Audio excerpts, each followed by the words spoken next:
if people are seeing those things, they need to call our code enforcement with the city of Omaha so they can open up a documentation log of it and follow up and make sure everything with the consent decree and the laws are followed for the tenants and the city. It's got to be reported by people that live here. They can call the city code enforcement or the mayor's hotline or my office, and I will make sure it gets sent over to the planning department and a case is open and they can follow up on it promptly. Well, we've had a long-standing problems that are being addressed by city inspectors that have come in and done code enforcement, but now I'm hearing from other people today that none of the elevators are working, and that's a grave concern not only for the souls that live here who pay their rent through no fault of their own, and also the first responders from the Omaha Police Department, Omaha Fire Department. If the elevators aren't working, how are we going to protect and serve people when they call 911? That's a great concern to me. I'm being informed that there's still trash in the hallways and there's security concerns.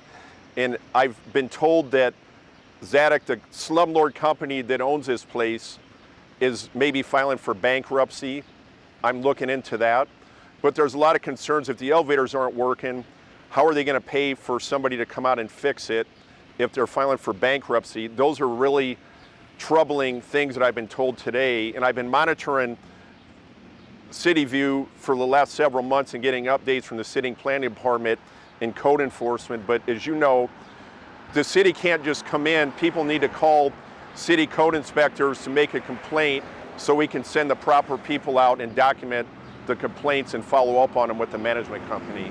When I was here in January, one of the elevators worked, and the alarms and the smoke alarms and the fire detectors were not functioning, but now they are. The last report I got is they are. So I'm looking at that, but if the elevators aren't working, that's something that needs to be addressed, and I'm looking into that. What can we do right now about that? Because we don't want to wait for a fire if the elevators aren't working. That's a terrible concern that I got, and that's what I'm trying to find out. Well, I want to advocate for the people that live here through no fault of their own, that are paying their rent, they're doing everything. There's veterans that live in here, there's elderly people, there's people that are disabled. So I'm not going to turn my back when I hear something. What I'm trying to do is shed light on it. If we got to get people to complain to the city code enforcement to get out, but I'm trying to find out about the elevators. And if that means trying to find city funds, if people have to vacate here, I'll do everything I can to make that possible, to do all I can to advocate for that on behalf of the people that live here that are doing everything they can just to survive. I've talked to people in the past here, yes, and I continue to hear things from people in the city today about it, including Channel 6 that reach out. Yeah. It used to be the Rorick back years ago.